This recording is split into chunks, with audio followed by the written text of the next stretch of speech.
Rideshare is one of the easiest ways to get around while traveling, and it's also one of the most common places people get distracted and make mistakes. In this guide, you'll learn calm, practical rules that reduce risk without turning your trip into a stress test. We'll cover what to do before you request a ride, what to check when the car arrives, what to do during the ride, and how to handle the few situations where something feels off. If you're new here, subscribe to SafeMiles for trust-based travel security. Calm systems that work in real cities, not fantasies. Most rideshare problems don't start with a villain or an obvious threat. They usually begin with a tired traveler juggling luggage, directions, and messages while standing in a crowded, noisy pickup zone. At that moment, attention is divided, and small details are easy to miss. Distraction is the real risk multiplier. The goal of these rules is to reduce how much thinking and decision-making you have to do in public, when your focus is already stretched thin. Your safest move is to decide on a clear process before you ever need it. One useful way to do this is to think of rideshare as 4 simple phases. First, you request the ride, choosing the pickup point and confirming the details while you still have time and clarity. Second, you match the correct car, taking a moment to verify that the vehicle and driver match what the app shows. Third, you take the ride itself, staying polite but restrained and avoiding unnecessary personal details that can give away leverage or information you don't need to share. The final phase is the exit, where you leave the vehicle without advertising your exact address or daily patterns. When you treat each phase like a short checklist, the experience becomes predictable instead of reactive. Rideshare stops feeling chaotic and starts feeling routine. And that's exactly the goal: boring. A boring ride means fewer mistakes, fewer surprises, and a much lower level of risk. Start with the basics that prevent cascading problems. Make sure your phone lock is strong, your battery won't die, and you have a small power bank if you can. When your phone is your map, your payment method, and your communication tool, it needs to stay functional. Now set app safety defaults. Many rideshare apps offer ride verification, where the trip can't begin until you confirm a code or PIN with the driver. Turn it on, especially at night or in busy pickup zones. Many apps also offer trip sharing or live location sharing, where a trusted contact can follow your route in real time. Turn that on too. Some apps offer in-app audio recording for documentation. If it exists in your region, enable it and learn where the button is before you ever need it. The principle is simple. You want a record and a witness, even if you never need them. One more default that matters while traveling is where you request the ride from. Don't request from a chaotic curb if you can help it. Step inside a lobby, stand near security or staff, or use an official pickup zone with clear signage. Your goal is simple: reduce how visible and interruptible you are. And if the app offers shared or pooled rides in your area, skip them while traveling. Fewer variables and fewer extra stops keeps the ride simpler and more predictable. The most important rule in rideshare is simple. You match the car to the app, not the app to the car. In plain terms, don't let a driver or a stranger talk you into accepting a different vehicle, a different account, or a different payment method. A legitimate ride can wait 30 seconds while you verify. When the car arrives, verify the license plate, the car model, and the driver photo in your app. If you're in an airport or stadium pickup zone, take a breath and do this slowly. Scammers rely on rush and noise. If anything doesn't match, cancel and re-request. You do not owe anyone a negotiation. If the driver tries to move you away from official pickup areas, treat that as a red flag.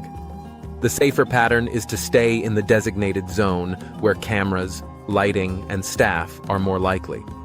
Also, if you travel with more than one bag, keep at least one bag with you until you are sure you're getting into the correct car. You want the option to step back if something feels wrong. Codes deserve special attention. If your app uses ride verification, you share that code only after you have confirmed the car and driver match your app, and the code should be entered inside the driver's app to start the trip. Any request for a code sent by text message or a request to confirm something by calling a number is a red flag. Your rule is no verification codes outside the app, ever. Once you're inside, sit in the back seat when you can.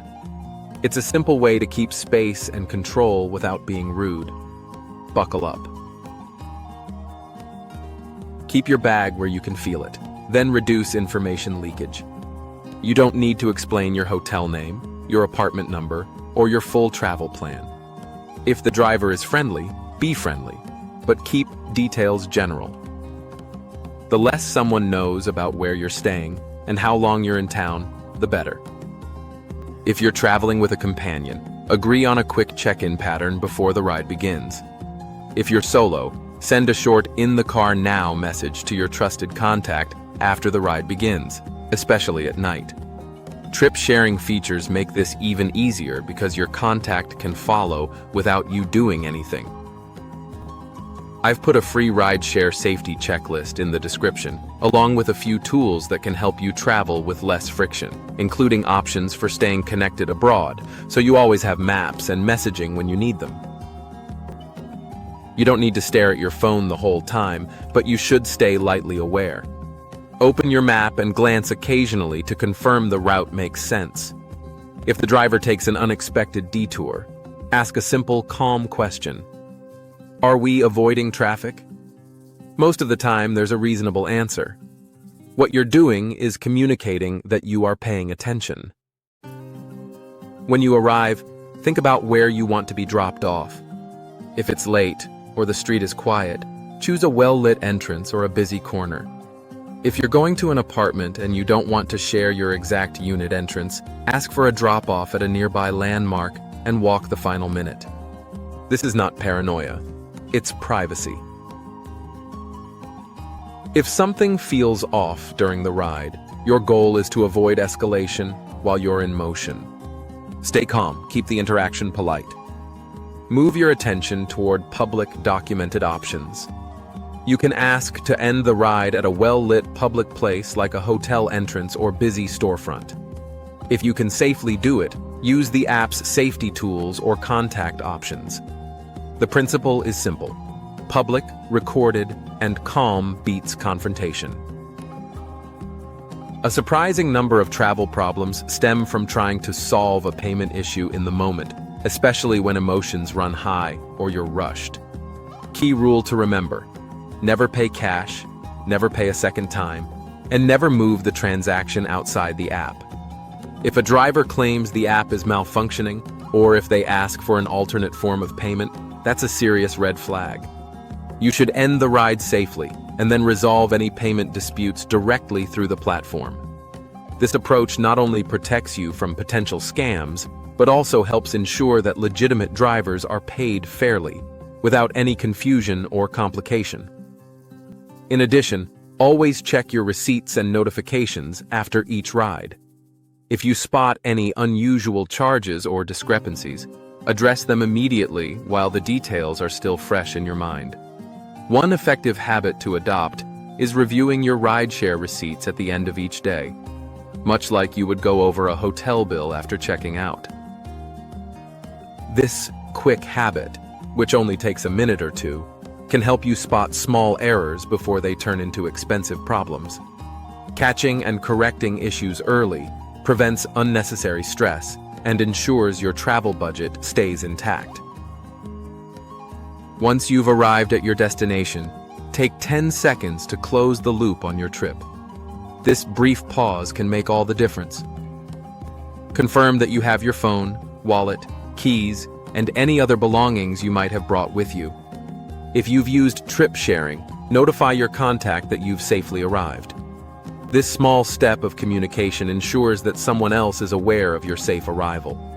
If anything feels unusual or out of place, take the time to document it right away while your memory is still fresh.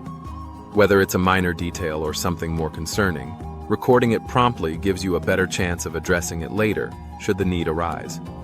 Rating and reporting through the app isn't about punishment. It's about contributing to a system that helps improve safety for everyone, including yourself and future riders. The big takeaway here is that rideshare can be both safe and convenient when you eliminate as many surprises as possible. Most major rideshare apps offer a variety of built-in tools like ride verification, trip sharing, location sharing, and sometimes even in-app recording features, all designed to add layers of protection and ease. These tools aren't just optional. They're there to help you maintain control of your experience and reduce the risk of things going wrong. Your role is to use them consistently and thoughtfully, keeping your attention focused on the important details, whether it's verifying the driver's identity or ensuring you're dropped off in the right spot. By staying proactive, you can significantly enhance both your safety and your peace of mind. If you want a ready-to-use version of these rules, grab the free rideshare checklist in the description, along with the tools we recommend for travelers who want to stay connected and move through cities smoothly. Rideshare safety isn't about fear, it's about defaults. Secure your phone, use the in-app safety features, match the car to the app, keep details private, stay lightly aware of the route, and never go off-platform for payment. If this helped, like the video, subscribe, and share it with someone who travels solo or lands late. And tell me in the comments the city you're visiting next. I'll make a SafeMiles guide that fits real situations, not fantasies. Safe travel.